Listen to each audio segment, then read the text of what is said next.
काम मांगेलाजी निनावाजी तैयार रहे।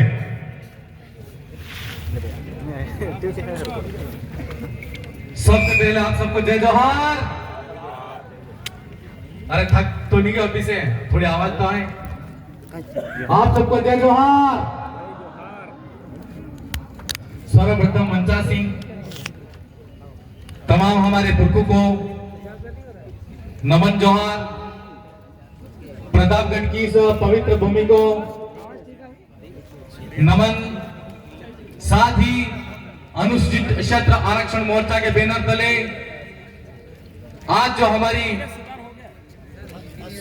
प्रतापगढ़ में जो महारैली महासम्मेलन हो रहा है उसमें उपस्थित गांव गांव ढाणी ढाणी से आए हुए तमाम मेरे युवा साथी, मेरी मातृशक्ति, हमारे समाज के बुद्धिजीवी, साथ ही मेरी विधानसभा के तीनों साथी, मैं आप सबको मेरी और मेरी विधानसभा की जनता की तरफ से बहुत बहुत धन्यवाद जोहार अर्पित करता हूं।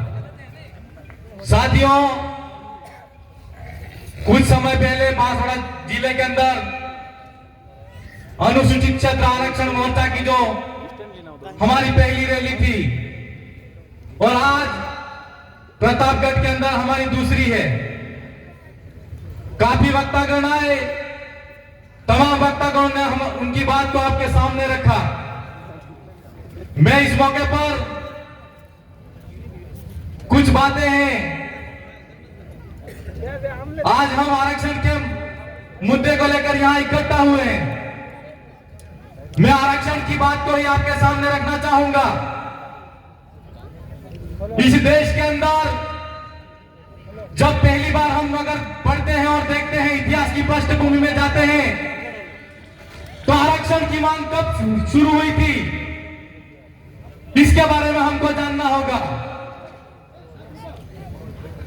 आरक्षण की पहली मांग अंग्रेजी हुकूमत के सामने, इस देश के अंदर अंग्रेजों का राज था। अंग्रेजों का राज था मतलब इस देश के अंदर विदेशियों का राज था और विदेशियों के सामने हमारे लोगों ने, जिन लोगों ने क्रांति के आंदोलन किए, उन लोगों ने 1882 के अंदर हंटर कमीशन के सामने आरक्षण की मांग की थी। मैंने जब इतिहास को पढ़ा तो मेरे मन मस्तिष्क और दिमाग के अंदर सवाल आया और बाड़मेर से जो दादा है उन्होंने भी अपनी बात को रखा कि इस देश के अंदर विदेशियों की हुकूमत थी, विदेशियों की सत्ता थी। उस सत्ता के अंदर हमारे लोगों ने हमारे प्रतिनिधित्व के लिए आरक्षण की मांग को पहली बार मांगा और इस आजाद भारत के अंदर, आजाद देश के अंदर हम आज भी आरक्षण की मांग कर रहे हैं। मैं अनुसूचित इलाके की ही बात करूं तो यहां पर अनुसूचित इलाके के अंदर संविधान की मूल भावना के अनुरूप 244 एक्ट के तहत यहां पर इस इलाके के अंदर आरक्षण होना चाहिए और आरक्षण इसलिए जरूरी है कि आज हम लोगों को सोचने की जरूरत है कि इस आजादी के अंदर भी हम आरक्षण की मांग कर रहे हैं। तो हमको सबसे पहले तो यह सोचना होगा कि अंग्रेज जब इस देश के अंदर सत्ता सौंप के गए, उस समय इस देश के अंदर, हमारे देश के अंदर लोकतंत्र स्थापित हुआ और लोकतंत्र के अंदर हमको हमारे प्रतिनिधित्व के आधार पर राजनीतिक तौर पर हमको आरक्षण मिला और हमारे लोग संसद के अंदर जा रहे हैं, प्रत्येक राज्य के अंदर विधायक बनते और विधानसभा की विधायिका के अंदर जाते हैं। क्या हमको सोचने की जरूरत है या नहीं है कि उस समय अंग्रेजी हुकूमत के सामने हमारे लोगों ने आरक्षण लड़ाई लड़के मांगा और आरक्षण हमको मिला। और आज मैं इस मंच के माध्यम से आपसे कहना चाहूंगा कि यह लड़ाई विधानसभा की सदन तक और संसद तक की लड़ाई तो है ही है, लेकिन इस गूंगी बहरी सरकार को अगर हमारे हक अधिकार के बारे में हम जब तक सड़क पर लड़ाई नहीं लड़ेंगे तो सरकार सुनने वाली नहीं है। इसलिए हमको सड़क पर भी आने की जरूरत पड़े तो आना पड़ेगा मेरे भाई। आप सब अगर आरक्षण की पिछली पृष्ठभूमि के अंदर जाते हैं तो 1882 के अंदर पहली बार मांग हुई। 1901 के अंदर साहू जी महाराज के तहत रियासत के अंदर आरक्षण की मांग हुई। 1909 के अंदर आरक्षण की मांग हुई। 1919 के अंदर भारत शासन अधिनियम के अंदर आरक्षण की मांग हुई। 1935 के अंदर मांग हुई और 1942 के अंदर जब बाबा साहब अम्बेडकर वायसराय कमेटी का गठन हुआ, उस समय आरक्षण की मांग हुई और 1951 के अंदर कालेलकर समिति का गठन हुआ और आरक्षण मिला।